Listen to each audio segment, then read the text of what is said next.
Bang Yogi, Assalamualaikum. Tidak benar akun Bang Suma, Bang Hendi. Assalamualaikum warahmatullahi wabarakatuh. Wah, asli nih. Waalaikumsalam warahmatullahi wabarakatuh. Asli nih. Waalaikumsalam warahmatullahi wabarakatuh. Coba tes dulu passwordnya apa nih? Ini Bang Zuma bener nggak? Passwordnya apa ini? Di luar Islam nyembah tuyul.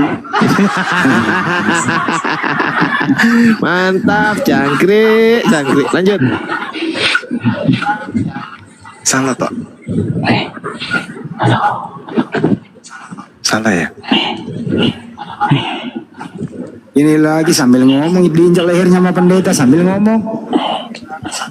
Salah ya? Ini siapa sih? Yogi ini ngapain sih? Lu ngapain? Yok. Duh. Selamat tinggal. Tadi topiknya ini Bang Juma. Iya. Tadi ada Oten di sini mengatakan bahwa Islam itu masuk ke Nusantara melalui penjajahan oleh orang Yaman. Kalau Bible itu yang membawa adalah ulama pada abad ke-7. Menurut data yang diambil dari Gramedia, penulisnya namanya Pandi. Itu hebat kan? Hebat. Balas ya anak. Itu kenapa bisa ada seperti itu teman-teman? Karena mereka mencoba membuat Tuhan di hadapan Tuhan. Al-Quranul Karim menjelaskan A'udzubillahi minasyaitonirrajim. Bismillahirrahmanirrahim. Alam a'hada ilaikum ya bani Adam alla ta'budu syaitan innahu lakum aduwwum mubin.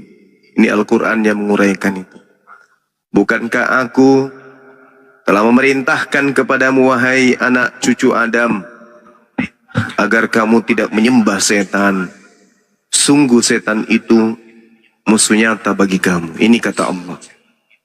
Kitabnya orang Yahudi yang diimani hari ini dan juga dijadikan sebagai buku ya suci oleh orang Kristen, Keluaran 20 nomor 3. Jangan ada padamu Tuhan lain di hadapanku.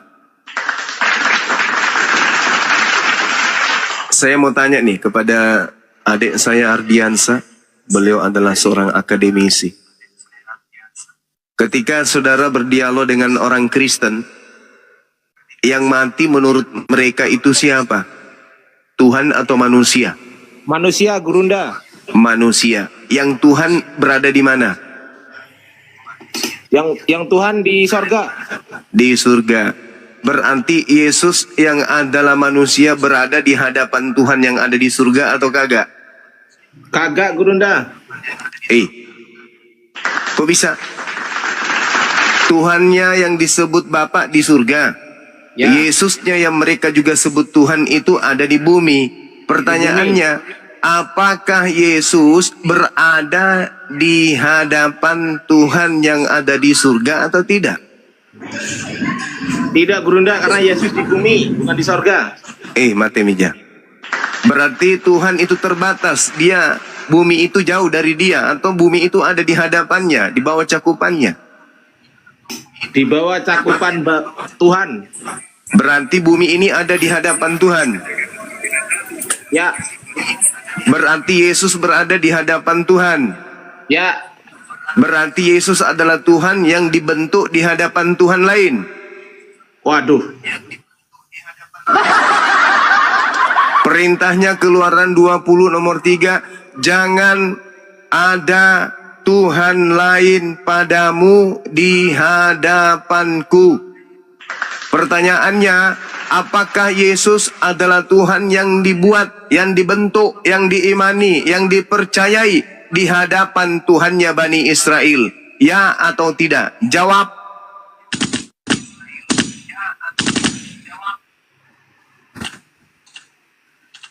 Saya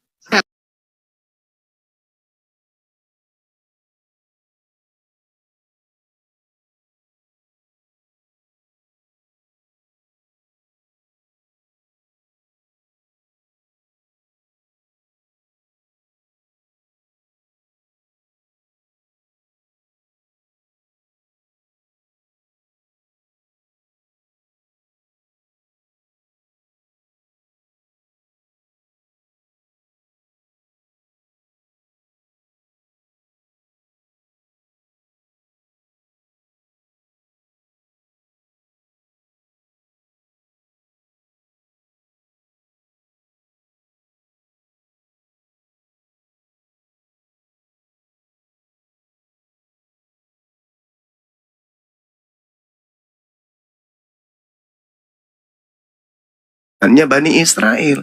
Belum paham tak? Woi.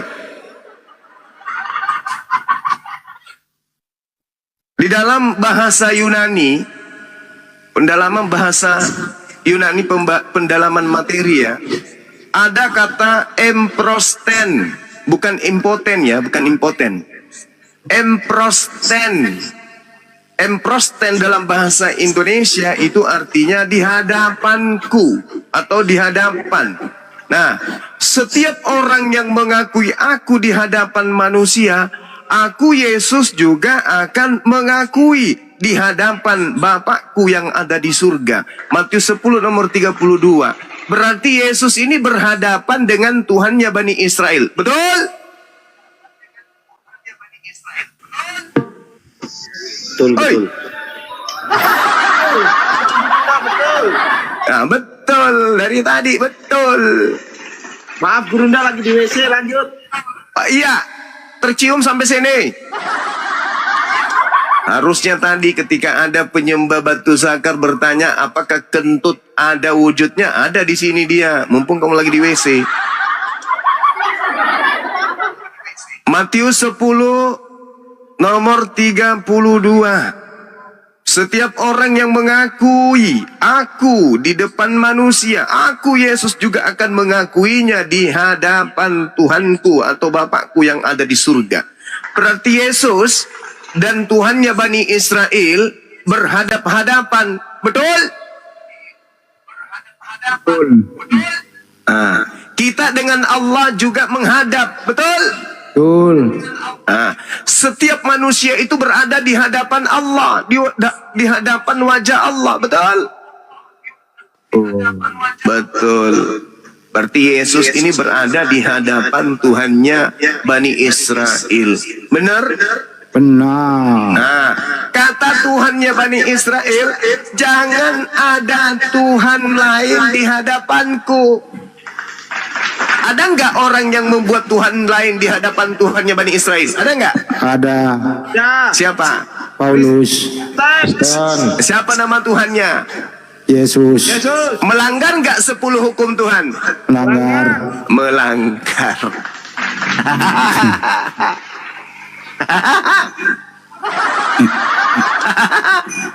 Tralala trilili. Itu kan manusianya Gurunda, itu kan manusianya Gurunda. Ya, manusia Yesus ini jadi Tuhan nggak nanti? Jadi Jadi Tuhan. Mana dalilnya? Roma 14 nomor 9. 14 Nomor 9. 14 nomor 9. Untuk itulah Yesus mati agar dia dibangkitkan untuk menjadi Tuhan. Kisah 2:32 juga.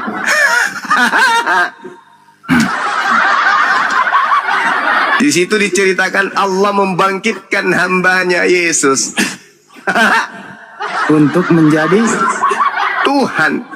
Aha. Dalil, wahai umat Islam, ya paman, jangan kau membuat Tuhan baru, Tuhan ciptaan baru, ya paman. Tapi kan umat Islam bikin Tuhan baru. Mana buktinya? Itu Tuhan negeri Mekah. Muncul pertanyaan, weh saudaraku, ya paman, Tuhan Bani Israel yang mereka sebut dengan Elohim, apakah Tuhan bagi negeri Mekah? Ya atau tidak? Apakah Tuhan Tuhannya Bani Israel yang mereka sebut Elohim adalah Tuhan bagi negeri Indonesia? Ya atau tidak? Tuhan Bani Israel yang mereka sebut El Shaddai, apakah Tuhan bagi kota Makassar, negeri Makassar? Tuhannya Bani Israel dan Bani Ismail adalah Rabbus samawati wal ard, Tuhan semesta alam. Makanya umat Islam menyatakan apa? Alhamdulillahi Rabbil Alamin. Segala puji bagi Allah, Tuhan semesta alam. Mekah termasuk semesta alam enggak? Termasuk. Indonesia termasuk bagian dari semesta alam? Termasuk. Berarti ketika dikatakan Tuhannya negeri Mekah merujuk kepada Rabbus samawati wal ard. Betul? Betul, Paman. Nah, sekarang ketika Tuhannya Bani Israel mengatakan, jangan ada ilah lain, jangan ada Tuhan lain di hadapanku, jangan kau bikin batu zakar jadi Tuhan. Jangan ada ilah lain, jangan ada Tuhan lain di hadapanku. Sebab aku Tuhan adalah Tuhan yang pencemburu. Emprosten. Jangan ada Tuhan impoten di depanku.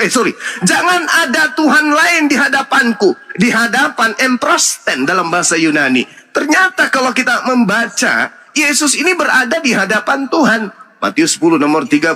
Setiap orang yang mengakui aku di depan manusia, aku juga akan mengakuinya di hadapan Bapakku yang ada di surga. Yesus di hadapan Tuhannya Israel bukan Tuhan, tapi Yesus bagi orang Kristen adalah Tuhan. Ini masalah.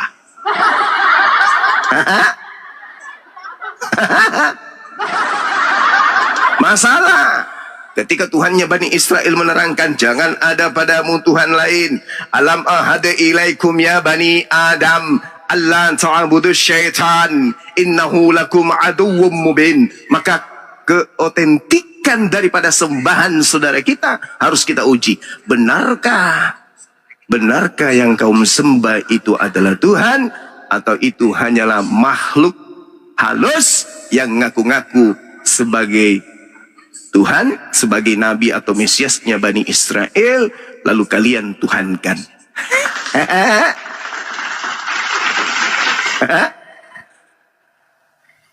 Ayo teman-teman, semangat belajar. Yang Kristen naik ke atas, mari kita belajar.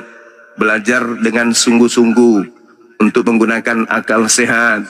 Jangan Anda bertanya wujud kentut,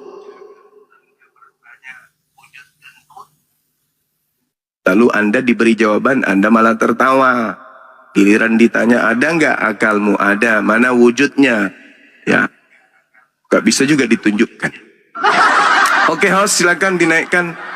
Kalau ada kemudian orang yang mau diajari, mau diterapi.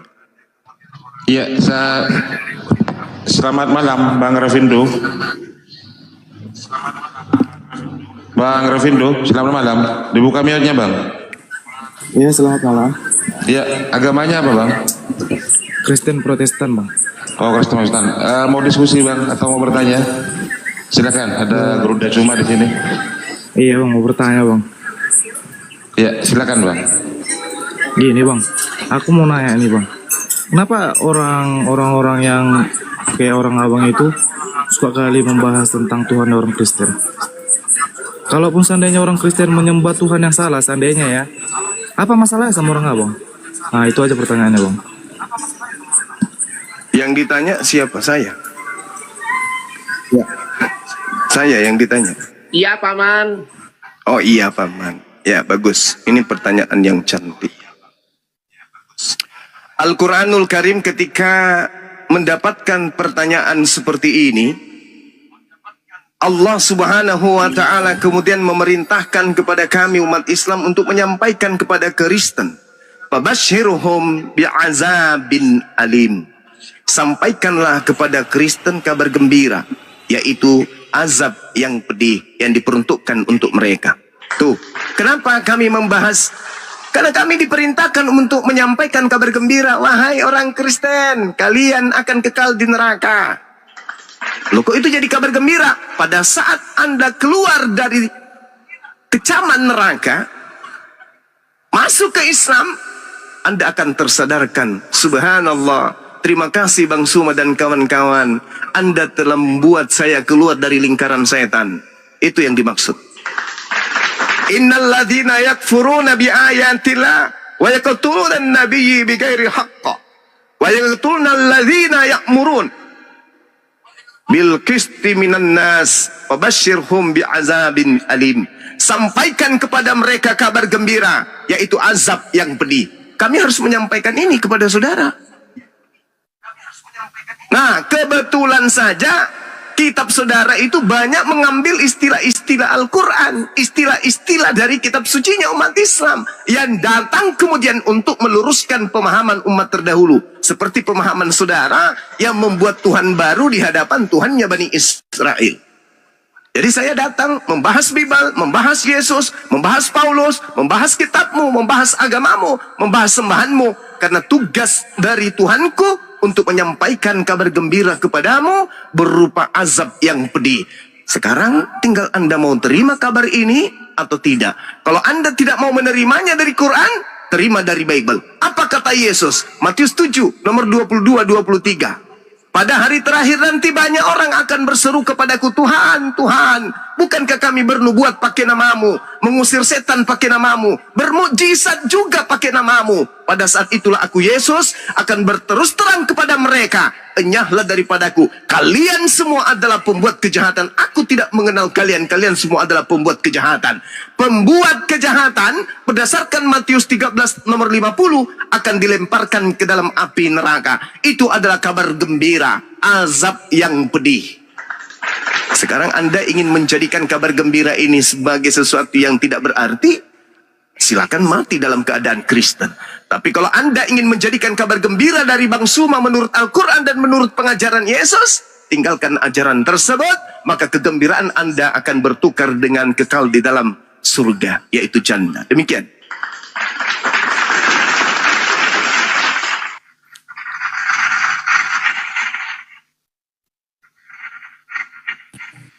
Ya, ada tanggapan Bang Arvindo, silakan.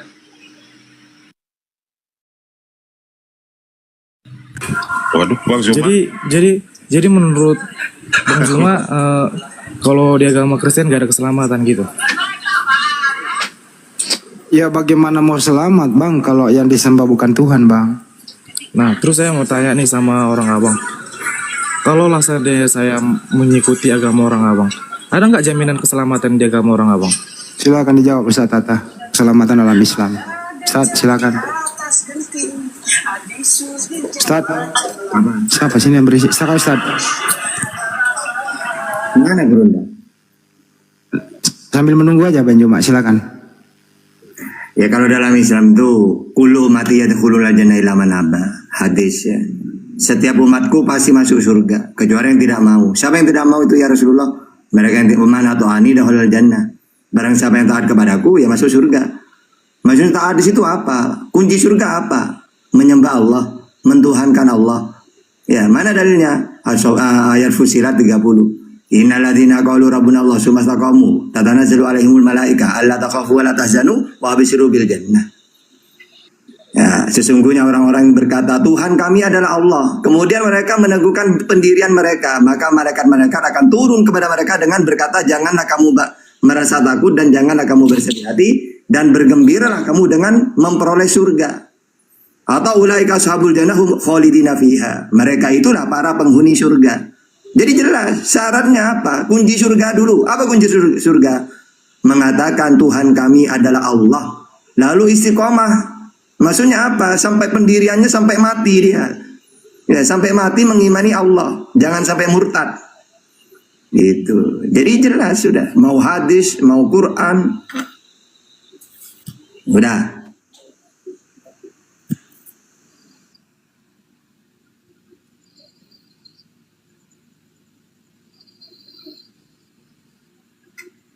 Kalau Bang Juma udah kembali lagi. Dendam Bang Juma. kali kalian sama aku. Dendam kali kalian. Santai bro, santai. Dia bilang gini Bang Juma. Kalau misalnya agama saya memang nggak benar, saya salah Tuhan, apakah Iya. kalau saya memeluk Islam itu dijamin keselamatannya gitu? Oh iya pasti. Itu udah pasti tuh. Al-Quranul Karim menjelaskan, A'udzubillahi minasyaitonirrajim. Yauma yajma'ukum liyaumil jam'i. Dzalika yaumut taghabun. Wa may yu'min billah wa ya'mal salihan yukaffir anhu sayyi'ati wa yudkhilhu jannah tajri min tahtihal anhar khalidina fiha abada. Dzalikal fawzul azim. Umat Islam dijamin akan mendapatkan kemudian kemenangan yang agung. Apa itu? Manakala mereka beriman kepada Allah dan juga mengerjakan kebajikan amalan soleh, maka Allah akan menghapuskan seluruh dosa-dosanya. Apa yang menjadi kemudian jaminannya? Allah mengatakan akan memasukkan ke dalam surga dan mereka hidup kekal di dalamnya selama-lamanya. Jaminan Al-Quran. Surah At-Taghabun, jaminan Allah kepada umat Islam ayat 9. Nah sekarang kalau pertanyaan ini dibalik ke Kristen, sangat sulit. Tak ada satupun orang Kristen, titel pendeta, pastor yang sudah licin kepalanya, yang akan mampu memberikan petunjuk kepada orang jamaahnya untuk memberikan data. Ada jaminan keselamatan kepada orang-orang yang sekolah minggu, ibadah minggu, menyembah Yesus, makan babi dan tidak bersunnah. Tak ada. Tak ada. Tapi kalau umat Islam, subhanallah, baca Al-Quran surah Al-Mu'minun ayat 1 sampai ayat 11, ayat 10. Di situ orang yang sholat, orang yang zakat, orang yang menghindari persinahan, menjaga amanah, akan mendapatkan warisan surga Firdaus.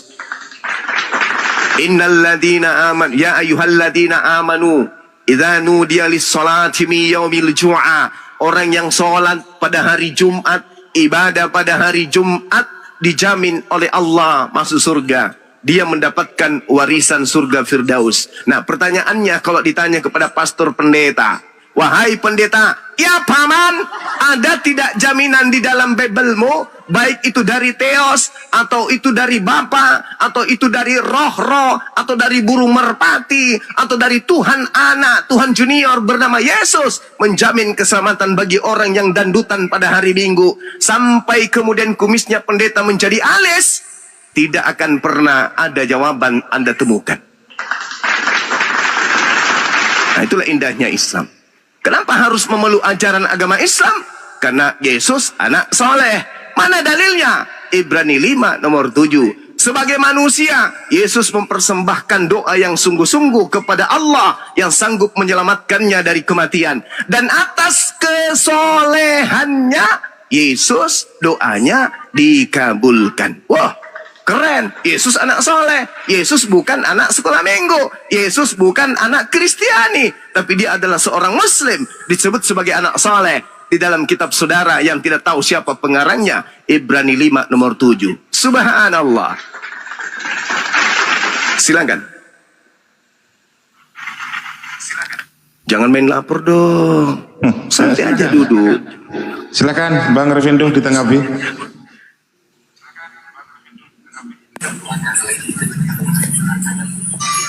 Ini bang, kan aku kan bang nggak ngerti nih sama sekali agama Islam. Ya. Di agama Islam ada nggak sih nabi yang terangkat ke surga? Ada, tapi bukan surga. Selayaknya Bible dalam bahasa Yunani, Yesusnya itu terangkat ke langit, bukan terangkat ke surga. Bahasa Yunaninya Uranon atau Uranos. Itu Yesus tidak ke surga dia terangkatnya ke langit. Coba Anda baca di dalam Al-Quranul Karim, surah An-Nisa ayat 158. Isa alaihissalam itu terangkat ke langit, bukan terangkat ke surga. Al-Quran mengatakan, barrafa'ullah ilaihi wa kana Allahu azizan hakima. Tetapi Allah telah mengangkat Nabi Isa kepadanya. Allah maha perkasa lagi maha bijaksana. Jadi Allah kemudian mengangkat Nabi Isa, bukan ke surga. Selayaknya di dalam kitab saudara, ya, Yesus itu tidak terangkat ke surga. Cuman lembaga Bible Indonesia mencoba untuk memanipulasi terjemahan langit menjadi surga, biar orang Kristen tergiur agar rajin bayar perpuluhan setiap bulan. Gitu bang. Nabi Anda naik Nabi kami naik ke surga atau naik ke langit? Ada Al-Quranul Karim surah An-Nisa ayat 158. Anda carikan saya dalam bahasa Yunani. Dalam bahasa Yunani, Yesus naik ke Paradiso, surga. Anda tidak akan pernah temukan. Yang ada Uranus. Uranus ketika diterjemahkan dengan jujur tanpa kebohongan dan tipuan, artinya langit. Ternyata lembaga secara terstruktur, bukan personil tapi lembaga, menipu Kristen se-Indonesia. Na'udzubillah thumma na'udzubillah.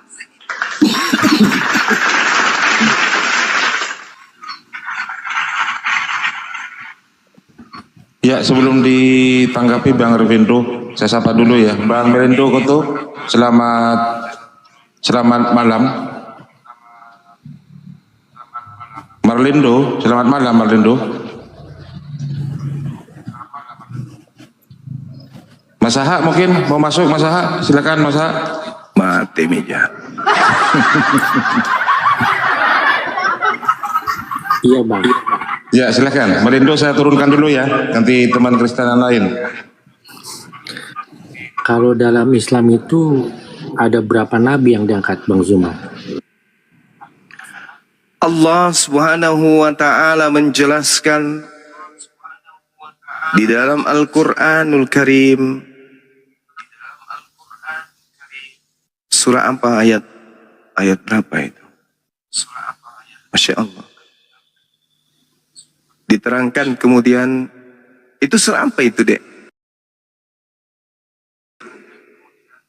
Yang mengatakan bahwasanya jangan kau menyangka bahwa orang yang mati dalam jalan Allah itu dalam surah Ali Imran, wala tahsabanna alladhina qutilu fi sabilillahi amwata bal ahya inda rabbihim yurzaqun.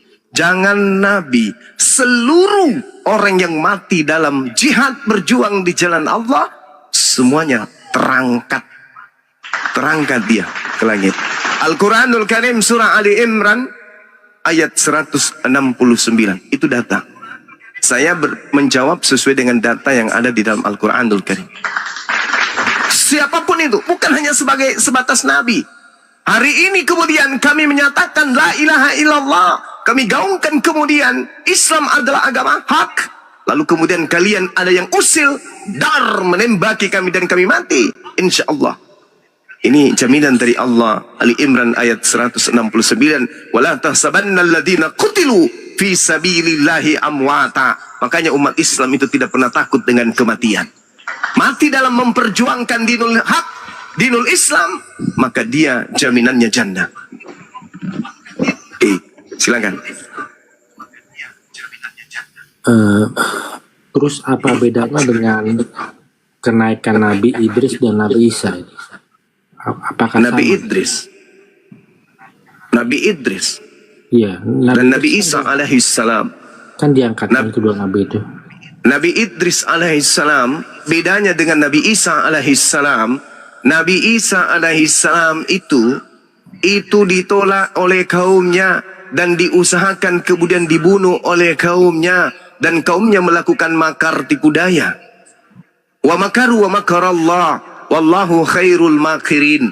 Umat atau manusia sesama Nabi Idris kemudian tidak membuat tipu daya, sedangkan manusia sesama Nabi Isa alaihissalam membuat tipu daya. Makanya tipu daya daripada umat yang ada pada masa zaman Nabi Isa alaihissalam melahirkan sebuah aliran kepercayaan bernama Kristen.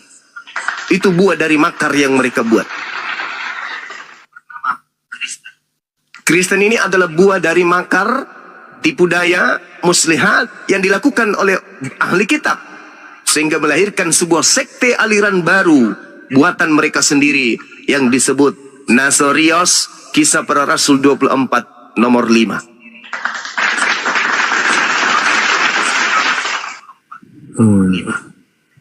Iya, setauku kan ada dua nabi kan dalam Islam yang diangkat bang. Nah, terus apa bedanya dengan orang banyak yang diangkat itu? Apa perbedaannya bang? yang Abang Zuma bilang tadi? Yang diangkat oleh Allah, diselamatkan oleh Allah, tidak merubah kedudukannya kemudian sebagai nabi, menjadi Tuhan. Karena terangkat ke langit, jadi Tuhan dia enggak. Tetap aja dia adalah manusia.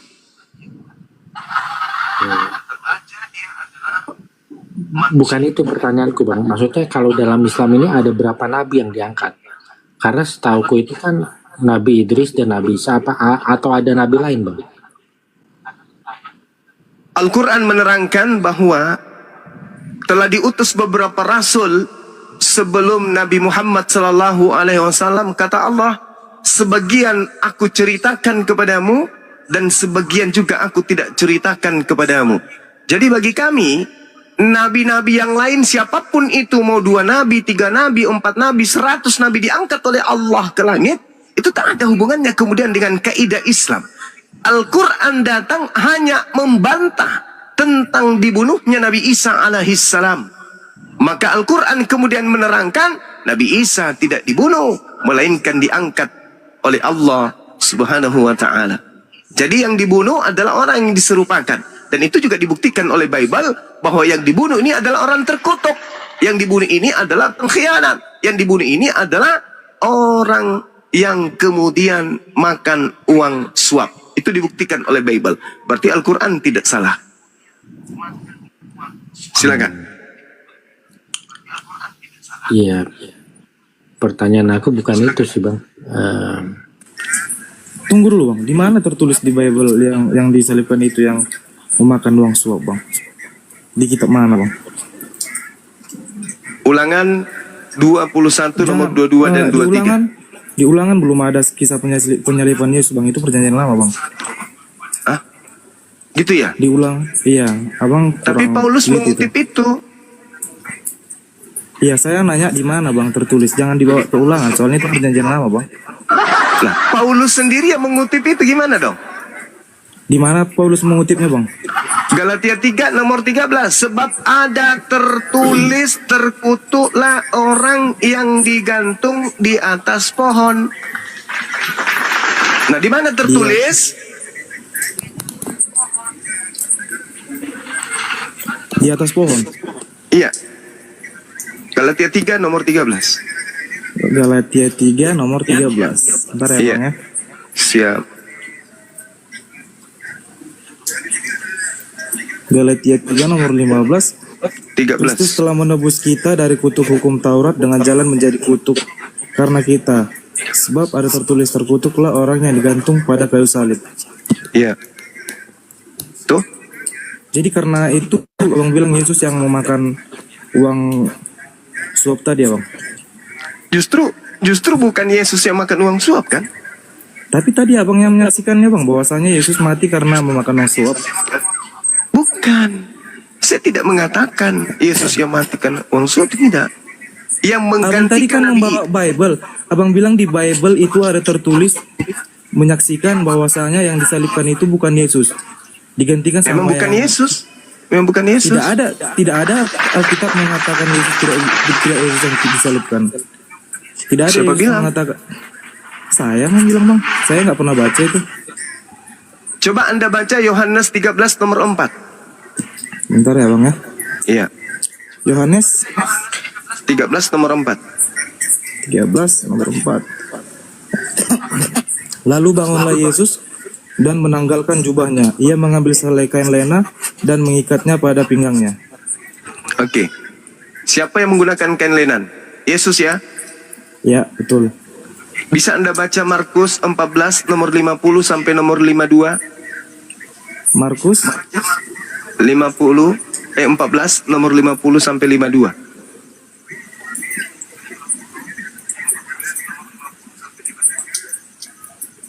Lalu semua murid itu meninggalkan dia dan melarikan diri. Ada seorang muda yang pada waktu itu hanya memakai selai kain lenan untuk menutup badannya mengikuti dia. Mereka hendak menangkapnya, tetapi ia melepaskan kainnya dan lari dengan telanjang. Siapa yang lari lolos dengan telanjang melepaskan kain lenan? Berarti menurut Abang pada waktu penyaliban Yesus itu cuma Yesus yang memakai kain lenan. Lalu siapa dong? Kain lenan itu apa sih bang? Kain penutup badan lah. Berarti pada waktu itu mereka semua nggak menutup badan gitu? Bukan. Hanya ada satu manusia setelah perjamuan kudus, perjamuan terakhir, yang diceritakan dalam Bible menggunakan kain lenan. Di antara ratusan orang yang ikut menyelipkan Yesus cuma satu. Ya. Sekarang kalau ada yang lain tunjukkan siapa? Kan abang yang bilang bahwa saya Lah, kan cuma cuma satu Yesus. Kan cuma Yesus. Dalilnya Yohanes 13 nomor 4. orang. Tidak ada di situ dikatakan cuma Yesus. Lalu siapa Tapi orang yang Yesus menggunakan kain lenan. Terus Tapi siapa bukan yang cuma Yesus dikatakan di situ. Oke, sekarang silakan Anda tunjukkan ada diceritakan yang lain menggunakan kain lenan. Itu menurut abang hal yang penting untuk diceritakan di dalam Alkitab. Jelas dong. Kalau semua Jelas dijelasin itu. bang ya Alkitab itu harus sebanyak-banyaknya lah bang. Ya, Nggak bisa kenapa cuman segitu pengarang banyak. kitab saudara tidak menjelaskan? Sekarang begini, ketika Anda Itu membaca bang, Markus, kalau manusia memang sudah berpikir bang pasti sudah tahu bahwasanya seandainya begini. Ada dikatakan tadi di kitab tadi itu dia memakai baju. Terus Oke. abang ambil lagi di Markus 14 ayat Oke. 50 sampai 52. Baik. Ada seseorang yang Baik. memakai baju. oke baik, gini, Berarti- Markus 14, fokus di situ. Markus 14 nomor 50, semua murid Yesus lari meninggalkan Yesus, betul? Ya. Satu, Yesus sudah ditangkap, betul? Ya. Yang lari telanjang ini siapa? Tidak ada di sini tulis siapa namanya bang. Iya, makanya saya tanya, yang lari telanjang ini siapa? Oh berarti itu menurut abang Tuhan Yesus yang lari sama mereka. Enggak, muridnya enggak mungkin, betul? Iya. Karena muridnya semuanya sudah pada lari. Semua muridnya. Iya. Lalu yang lari telanjang menggunakan kain lenan ini siapa? Menurut abang cuma ada 12 muridnya dan satu orang itu di situ. Ya iya, kan dikatakan, coba Anda baca. Semua muridnya lari meninggalkan Yesus.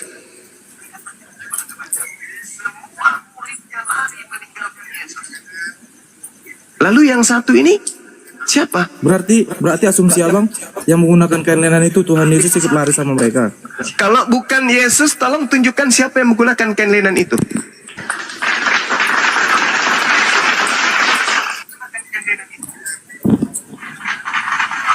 Tidak ada ayatnya memang bang. Cuman bukan cuma mereka di situ bang. Iya, saya tahu. Saya tahu. Saya ngerti. Sekarang permasalahannya adalah ketika Anda tidak bisa menunjukkan ada satu manusia pun selain Yesus menggunakan kain lenan, maka kandidat satu-satunya adalah Yesus. Oke. Anda suka ataupun tidak suka, Anda harus tanamkan itu dalam pikiran Anda. Itu satu. Yang kedua, ketika Paulus mengatakan terkutuklah, sebab ada tertulis, terkutuklah orang yang digantung di atas pohon. Galatia 3 nomor 13. Ada tertulis ini di mana? Ternyata selidik punya selidik, tertulisnya di Ulangan 21 nomor 22 sampai nomor 23. Bisa Anda bacakan kepada saya yang tertulis ini? Gimana bang? Ulangan 21 nomor 22 sampai 23. Ulangan 22. Sampai 23. Ulangan 21 nomor 22 23. Ulangan 21 nomor 22 Sampai 23. Oke. Apabila seorang berbuat dosa yang sepadan dengan hukum mati, lalu ia dihukum mati, kemudian kugantunglah dia pada sebuah tiang. Maka janganlah mayatnya biarkan semalaman di tiang itu, tapi haruslah engkau menguburkan dia pada hari itu juga, sebab seorang yang digantung terkutuk oleh Allah. Janganlah engkau menajiskan tanah yang diberikan Tuhan Allahmu kepadamu, menjadi milik pusakamu. Dosa apa yang Yesus lakukan yang sepadan dengan hukuman mati? Bisa Anda jawab? Tidak ada. Tidak ada. Berarti Yesus yang digantung terkutuk atau bukan? Yesus yang digantung terkutuk. Loh, tadi katanya tidak ada. Kok dia yang terkutuk? Ya, Tuhan Yesus kan sudah bernubuat bang sebelumnya bahwasanya dia akan digantung. Di mana Bahwasanya nubuatannya? dia akan Di mana nubuatan itu? Tunjukkan ke saya. Ingat ya, Paulus menuduh sesuatu yang tidak benar. Sebab ada tertulis, terkutuklah orang yang mati digantung di atas pohon. Ternyata di Ulangan 21, orang yang digantung itu adalah orang yang berbuat dosa sepadan dengan hukuman mati. Ditanya, ada nggak dosa Yesus yang sepadan dengan orang mati, dengan dosa hukuman mati? Tak ada. Loh, kenapa Yesus disepadankan dengan pelaku dosa yang setara dengan hukuman mati? Paulus, kurang kerjaan lu bro. Ayo silakan. Di mana Yesus menubuatkan dirinya mati?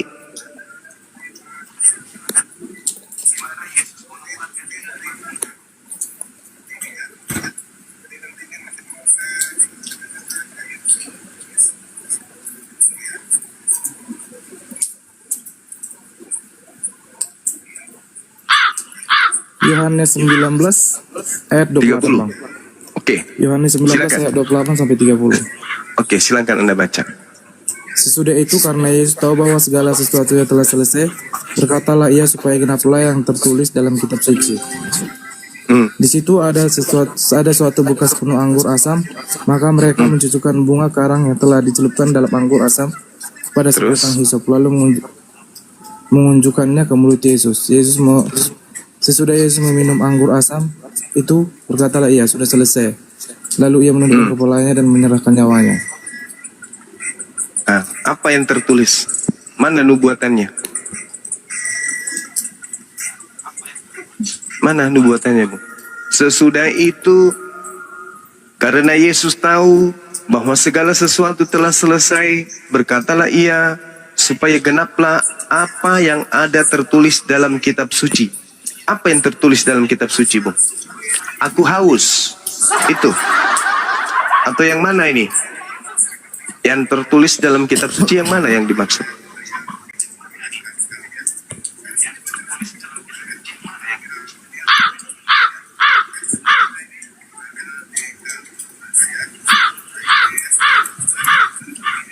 Malah kalau Anda lihat pengakuan Yesus, Bung, di dalam Lukas 24 nomor 44, Yesus justru mengatakan apa? Aku memang harus pergi meninggalkan dunia ini sesuai dengan apa yang tertulis tentang aku di dalam kitab Taurat, kitab para nabi, dan kitab Mazmur. Gitu, Bung. Jadi Yesus menerangkan harus tergenapi apa yang tertulis tentang aku di dalam kitab Taurat. Nah, mana di dalam kitab Taurat nubuat mati demi dosa-dosa orang barat? Saya lagi bertanya Zuma. Ya. Jadi Anda tidak mau bantu teman saudara. Anda membiarkan teman saudara bingung. Jangan sampai nanti mualaf teman Anda. Enggak akan lah saya mau. Kuat imannya. Iya, Zuma. bukan iman itu, kuat kepercayaannya. Imannya kuat. Iman itu bahasa Quran, itu level tertinggi di Islam. Silakan. Zuma. Ya, Ada yang saya mau tanyakan ke kawan di Zoom. ya Paman.